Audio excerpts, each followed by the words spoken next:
Welcome friends.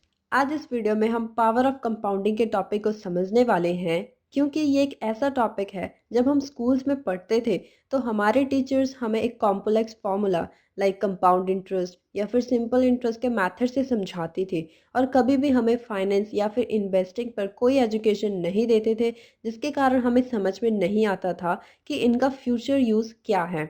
But आज इस video में मैं आपको कंपाउंडिंग को बिल्कुल छोटे छोटे पार्ट्स में डिवाइड करके समझाऊंगी कि कैसे ये वर्क करती है हमारी रियल लाइफ में।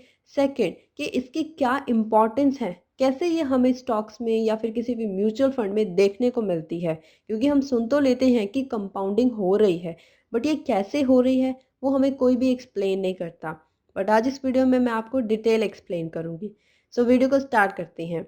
उससे पहले, यदि अभी तक आपने अपना डीमैट अकाउंट ओपन नहीं किया है तो आप फ्री में ओपन कर सकते हैं, लिंक डिस्क्रिप्शन में है। अब हम इस वीडियो को स्टार्ट करते हैं। सबसे पहले हम बात करते हैं what is compounding. So compounding means you not only receive interest on your principal amount but also on the interest that keeps adding to it। इसका मतलब ये है कि आपके प्रिंसिपल अमाउंट पे आपको एक इंटरेस्ट मिलता है, उसके बाद प्रिंसिपल अमाउंट पे इंटरेस्ट की वैल्यू ऐड ऑन होकर आपके पास एक न्यू बेस रेडी होता है और नेक्स्ट ईयर आपको उस न्यू बेस पे इंटरेस्ट मिलता है। इट मीन्स कि आपको आपके प्रिंसिपल अमाउंट पर तो इंटरेस्ट मिल ही रहा है, उसके साथ साथ आपको इंटरेस्ट पे भी इंटरेस्ट मिलता है, जिसे हम फाइनेंस की लैंग्वेज में कंपाउंड इंटरेस्ट के नाम से जानते हैं। आई गेस अब आपको थोड़ी सी क्लियरिटी आई होगी। इसको आगे और डिटेल में डिस्कस करते हैं। अब हम इसको एक रियल लाइफ एग्जांपल से समझते हैं। जैसे कि आप जानते हैं कि हमें बुक्स पढ़ने का बहुत शौक होता है, बट एक टाइम ऐसा आता है कि जब हम एक बुक को स्टार्ट कर लेते हैं बट धीरे धीरे उस हैबिट को कम करते जाते हैं, और एक टाइम ऐसा आ जाता है कि हम बुक पढ़ना ही छोड़ देते हैं। बट यदि आप उस बुक के सिर्फ 10 से 15 पेजेस हर रोज पढ़ो और उस हैबिट को यदि आप कंटिन्यू रखते हो, हर मंथ पढ़ते रहते हो, और साल के एंड में क्या आप मुझे बता सकते हो कि आपकी कैलकुलेशंस के अकॉर्डिंग कि मैंने कितनी बुक्स रीड करी होंगी? आप मुझे कमेंट सेक्शन में भी बता सकते हो। अब मेरी टर्न। आप ऑलमोस्ट 22 बुक्स रीड कर चुके होंगे। जी हाँ। इससे हमें ये सीखने को मिलता है कि कैसे छोटी छोटी चीज़ों का इम्पैक्ट आगे चलकर लंबे पीरियड में काफ़ी ज़्यादा बड़ा हो जाता है।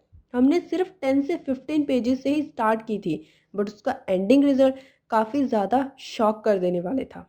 सिमिलरली इन्वेस्टिंग में ही ऐसा ही करना चाहिए हमें, क्योंकि जब हम एक छोटी सी अमाउंट से स्टार्ट करते हैं तो कुछ समय में हमें ज़्यादा इम्पैक्ट देखने को नहीं मिलता कि हमारी वेल्थ बढ़ भी रही है, हमारी मनी ग्रो भी हो रही है या नहीं।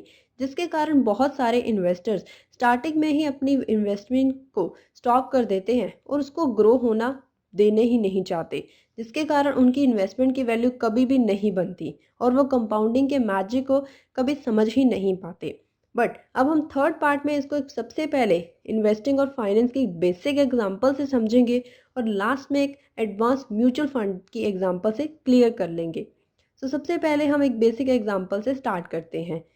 एक साइड में कैलकुलेशंस करूंगी सिंपल इंटरेस्ट के वे से और सेकेंड साइड कंपाउंड इंटरेस्ट से, क्योंकि इसमें एक डिफरेंस आपको पता होना बहुत ज़रूरी है।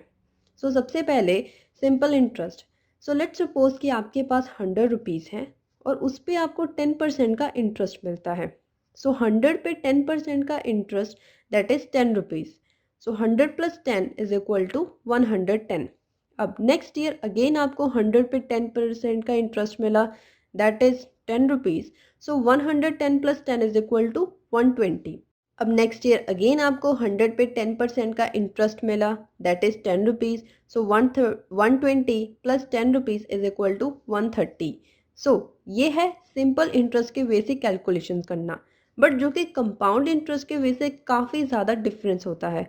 और इसे समझना क्यों ज़रूरी है इसको मैं थोड़े टाइम बाद डिस्कस करूँगी। कंपाउंड इंटरेस्ट के वे से, जैसे हम मान लेते हैं सेम 100 रुपीज़ है हमारे पास, उस पर 10% का इंटरेस्ट मिला, that is 110।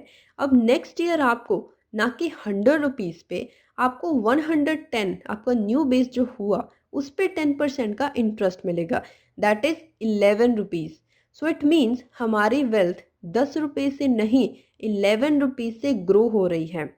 So 110 plus 11 is equal to 121।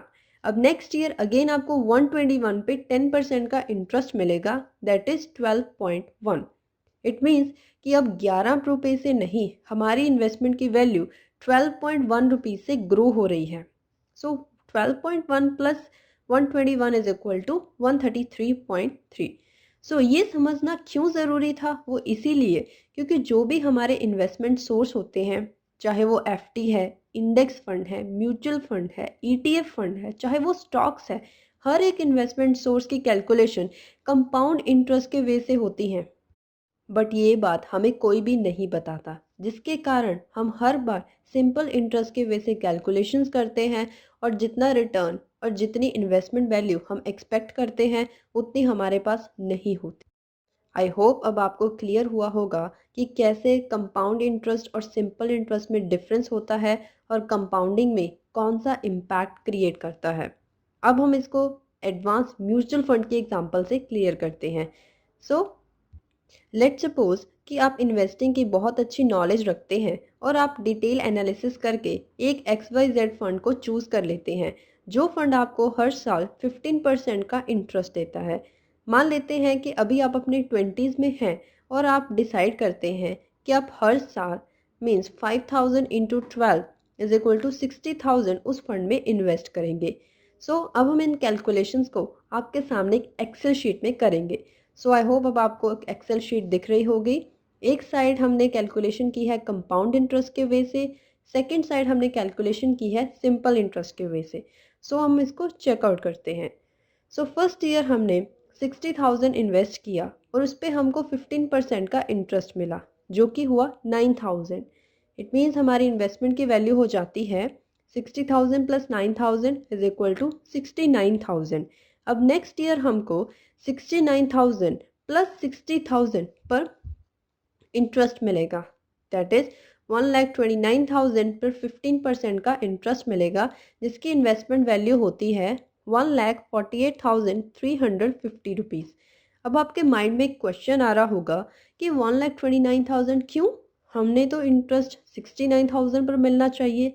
आपका आंसर तो सही है, बट आप ये भूल गए कि हम हर साल 60,000 भी तो इन्वेस्ट कर रहे हैं, वो भी तो ऐड ऑन होगा। सो 69,000 प्लस 60,000 दैट इज़ 1,29,000। अब आपको क्लियर हो गया होगा। अब इसको हम थोड़ा सा फास्ट फॉरवर्ड करते हैं, उससे पहले हम सिंपल इंटरेस्ट के वे से भी देख लेते हैं।